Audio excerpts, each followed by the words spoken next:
Hello, and welcome to another episode of What Nobody Told Me After 65.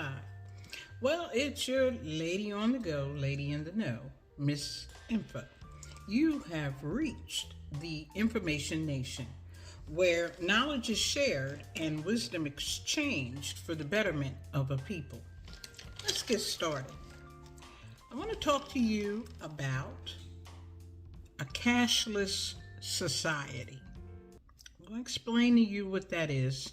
The question is, are we becoming a cashless society?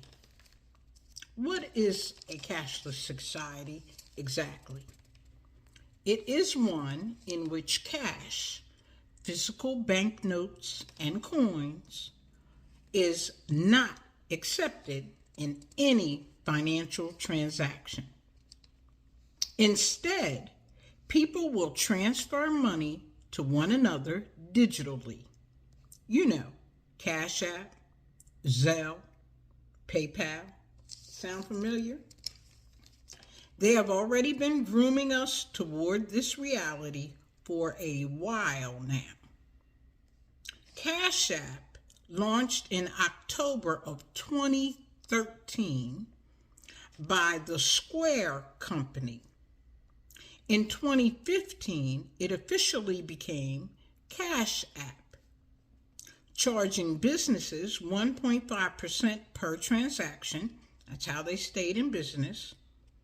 However, users sending to family and friends were free.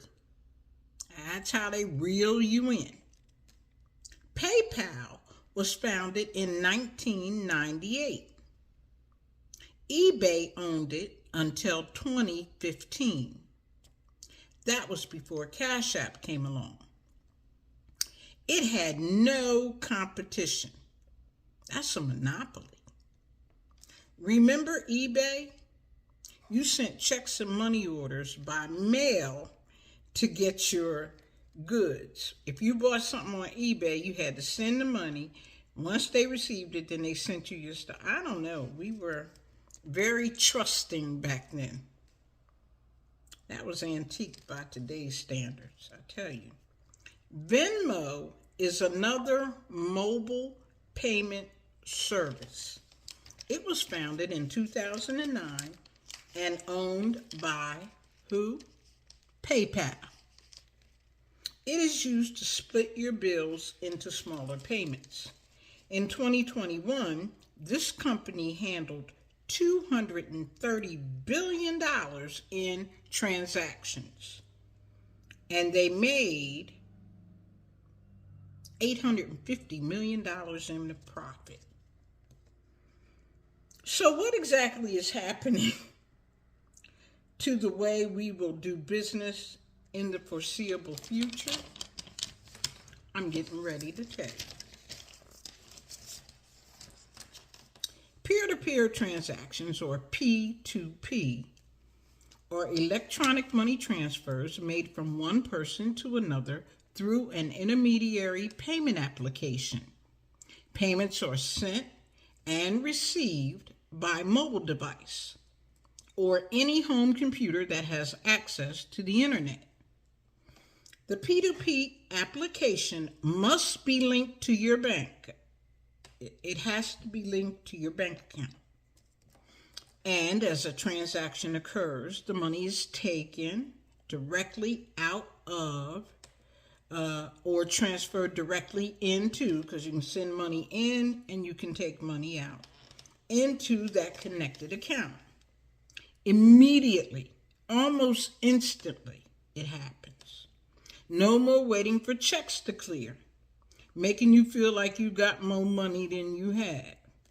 You know what I'm talking about, that check that you gave to the rental office and they held it for a month. Come on. I'm going to tell you what these companies are worth. PayPal is worth $68.95 billion as of May 2024. Cash App, significantly higher at $138 billion. And the last time I could get any data on them was for 2022, which is 2 years ago. Yeah, you do the math. Zelle is owned by a man, one person, named Sam Zell. It's worth about $5.3 billion. And the last data I could get was for 2023, about a year ago. However, Zelle is the only one of these payment applications that is used as a service at the banks. Now, he might be a little fish in the pond at $5 billion, but he's connected to the bank. If I want to do a Zelle transaction, I don't have to download an app. I just go to my banking, wherever I'm banking, and there is a link right there to Zelle. Imagine if he's on every banking platform. That was pretty ingenious, whoever came up with that. Because PayPal and Cash App, it's a separate application. You got to download it and then use it. Zelle, you can do that, but you don't have to. That's pretty smart. So here's the question. How close are we to becoming a cashless society? Well, it doesn't seem like it's going to happen anytime soon, considering that the fastest growing segment of our population is the seniors. From 65 to 85, and they're expected to outnumber everybody else, at least those who are 18 and younger, by the year 2030. Here's the downside. We are barely keeping up with the technology as it is. So cash will always be an option. Otherwise, the average business would be losing out on trillions, not millions, trillions of dollars. Because if we are the biggest segment of the population and we are doing transactions and we're spending cash, there is a problem. If you don't accept cash, you're going to miss a lot of business. So it's not going to be happening anytime soon. However, let's look at the advantages versus the disadvantages. We're batting about a 50% average for and against. Let me go through that. More than half the population that was polled in a Gallup poll think it's likely they will see a cashless society in their lifetime. And it's not just in the U.S. More than 23 million people in the UK, in Europe, used virtually no cash in 2022, 2 years ago. Couldn't get any stats for current, but 2 years ago. Today, you can literally conduct almost all of your business, from bill paying to grocery shopping to ordering Chinese food, without using a dollar bill. Isn't that amazing? I tell you, who would have thought it would have happened in our lifetime? We're the boomers. We ain't that old. Here's some pros, some good stuff, I guess. You will save costs. Well, not you, but the bank will save costs because they won't have to pay banking fees for cash transactions. It helps prevent fraud. Physical cash is harder to track and easier to counterfeit. $100 bills are the most counterfeited bill in the U.S. $100 bills.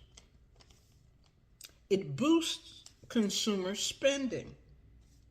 You tend to spend more with a card transaction because you don't feel it, you don't see. If you got $20 and you go in a store and you spend 18 of those $20, you can see right away, I only got $2 left. By the same token, if you're on a card and you pick up something and all of your purchases come up to $18, and you look right there and there's a widget or a bottle or something that you think you might need, and it's $4, you don't even think about the fact that you just spent 18. Now you're spending 4 more. You at $22 when you only came out to spend 20. And that happens more often than not. So here's some of the cons. Increased risk of cybercrime. In 2022, cyber attacks cost small businesses over $100,000. Small businesses can't take hits like that. And some of the mid-sized companies, over $500,000. That's a lot of money. Cybercrime, somebody stealing from you. There is a lack of privacy. This could make it a lot easier if we go to cashless, all cashless, make it a lot easier for governments and financial institutions and debt collectors to locate you, because all transactions would be transparent. Think about that. Also, it involves mandatory negative interest charges. And let me see if I can explain this to you. We would not be able to avoid paying negative interest rates that are imposed by central banks. Central banks are like clearinghouses. It's not your individual little mom and pop bank. It's the central bank. And they charge these negative interest rates because it curbs the way inflation affects their bottom line, how much money they can make. It's all designed against us. They're going to make money at our expense. The bottom line is we won't be doing away with cash for good, probably ever. Nah, I don't think we're ever going to be able to get away from cash, but the use of it will be minimal. We can already see the negative impact the dollar has on other currencies. When it loses its value, it causes a dip in the exchange rate elsewhere. Currently, the dollar is on the rebound. Due in part to a resilient U.S. economy. Our economy is fighting to stay on top, to stay ahead, so that we don't fall into a recession. Currently, the dollar is valued at 105.536, just about $5 over a buck. That means it has risen by about 15% in the past 24 hours when I pulled it up on the website. Well, there you have it. Remember when our grandparents or great-grandparents used to stuff their money in the mattress? Might not be such a bad idea, folks. I'm telling you, I don't know where we're headed, but we're going somewhere. Please remember to like, subscribe, share, watch the video to the end, please. That's how I get paid. By the way, which I haven't yet. I'll keep you posted. T-shirts are coming. They are coming. I'm getting closer and closer every day. I have the store open. I just have to publish it so you're able to use it. It's going to cost a few dollars, but it is a a print-on-demand type of service. So you order it, your individual order, and you pay it. They ship it directly to you. I'm not even involved. Well, listen, I want to thank you for listening. And remember, you don't know what you don't know. Take care.